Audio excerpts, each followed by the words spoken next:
You see this next guy every week on YouTube doing the Fantasy Football Monster Show. Welcome back to the stage, the funny Scott Gerhardt.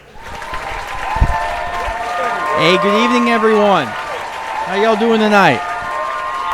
Good. I'm not going to lie. I'm here tonight to earn the money. Basically, I do comedy to try to cover my betting losses. I mean, really, let's be honest, that's my first blunder. But lately, no team has wrecked me quite like the Buffalo Bills. Now, the Bills are an easy team for me to bet on because apparently I have some form of an addiction to drafting Josh Allen. Now, in all 8 games so far this year, the Bills have actually been favored. After they got, tripped up week 1 against the Jets, the Bills were rolling. They went 3-0 against the spread. And coincidentally, that was the last time I saw the pay window. Yeah, so they've gone 2-2 since, but they're actually 0-4 against the spread. They tried really, really hard to lose to the Giants and then basically begged the Bucs to cover, which, they did. Josh is definitely helping me win in fantasy, but the team itself is making me go broke in the meanwhile. Bills Mafia, looks like you're going to have another year of waiting. But if you want a good bet, whatever the odds makers say is the line on how long this set is, just take the over because I talk a lot. So I was walking down the street yesterday asking myself if I should start Joe Mixon or Christian Kirk this weekend. Then all of a sudden I felt something hit the top of my head. Bird shit. But then I realized it wasn't really just bird shit, but rather, a message from the football gods. And I can only assume it was telling me that if I have to decide between Christian Kirk and Joe Mixon, I need to shut the fuck up because that is some serious fantasy football first world problems.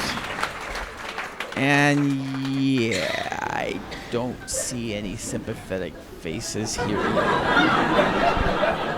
So apparently Kyler Murray is good to go, but the Cardinals aren't activating him. Pardon? Are you telling me that you think you have a better chance to win with the guy who couldn't even buy his own jersey in their pro shop because he wasn't in the system, or the guy you took number 1 overall 4 years ago?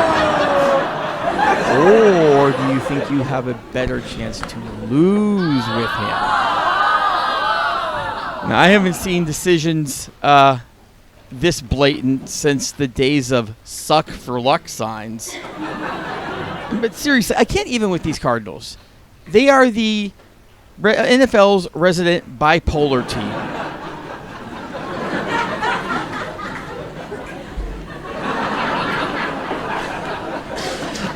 They stick it to the Cowboys a week after losing from 28 up on the Giants. They play spirited football, all while giving every sign that they just want to lose and be done with it.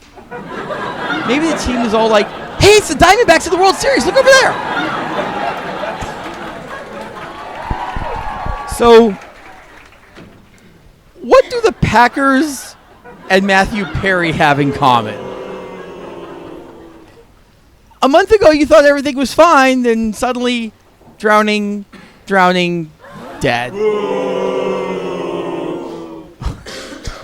Sorry.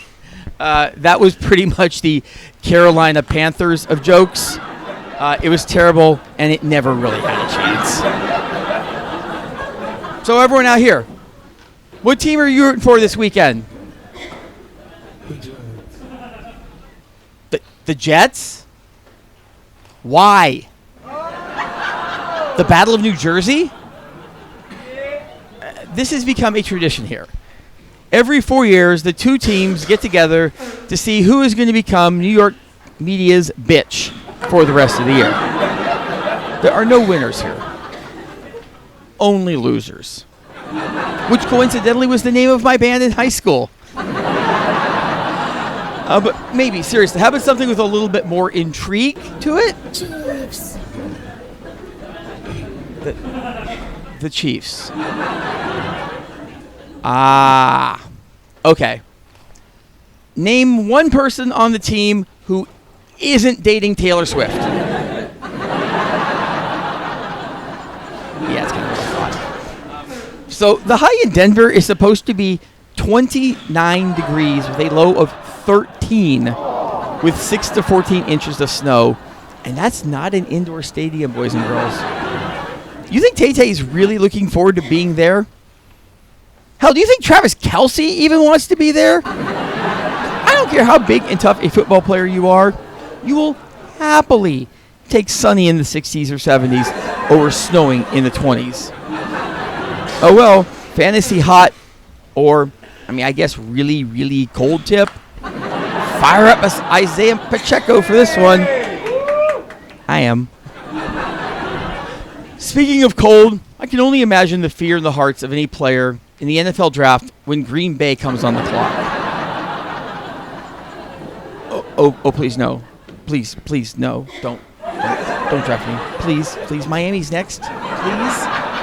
Please let me get past this one. Let's be honest. The Packers have been in Green Bay since 1919, and the only reason Green Bay has a team is because it was one of the first ones. It's far and away the smallest city to have an NFL team. But it's not like the owner is ever moving them. It is the only team that's a true corporation, so it's owned by the shareholders who can't make money or sell their shares. It's owned by the cheeseheads. It's not like 537,000 people are going to wake up one day and say, we should move our historic franchise to Oklahoma City. You're never getting a Super Bowl held in Green Bay, but maybe you guys could spring for a roof? Even the Bears are getting a roof. Okay, I'm going to tell you 2 QB stat lines for a game this last weekend, and I want you to tell me who won the game. First guy, 15 for 32 with 178 yards and a pick. Second guy, 15 for 23 with 305 yards, 2 TDs, 1 interception, 29 more on the ground with 2 more TDs on the ground. So, which quarterback won that game? If I'm asking, you already know. But damn. FYI, that was P.J. Walker and Gardner Minshew. P.J. is now 33 for 66 with 370 yards, 0 TDs, 3 interceptions, 2 wins, and no losses. This is one way to drive fantasy owners insane. But apparently it doesn't matter. In the end, the scoreboard is what matters, so no more making fun of PJ for me. And speaking of, I've got to stop bagging on teams in my routine, or they're going to keep making me look stupid. Last week, I was ragging on the Bears. They won. I was laughing at the Broncos. They won. This week, I think the Cowboys absolutely suck and should be dominated by the Rams. Yeah, that's the ticket. Does reverse psychology work with Lady Luck? Signs point to no. Damn. But one thing I did get right last week, Jahmyr Gibbs. Despite the Lions being destroyed by the Ravens 38-6, he still had 126 total yards and a touchdown without Montgomery there. Well, this week, there's still no Montgomery, but instead of going to Baltimore, they get the Raiders at home. And the closest you'll get to a sure thing in Vegas is to bet the Raiders will fall apart anytime the lights get bright. Unless they're playing the Packers. How the hell are you 31st in rushing with Josh Jacobs? Apparently, Al Davis had a commitment to excellence, And now Mark Davis just has a commitment to excrement. Well, luckily you end the season playing Denver again, so you might make it to 4 wins. Might. And finally, the Niners look to make it 3 disappointments in a row when the Bengals come into town. But it's not all bad. If the Bengals win, they may single-handedly turn the Bay Area's slumping economy around.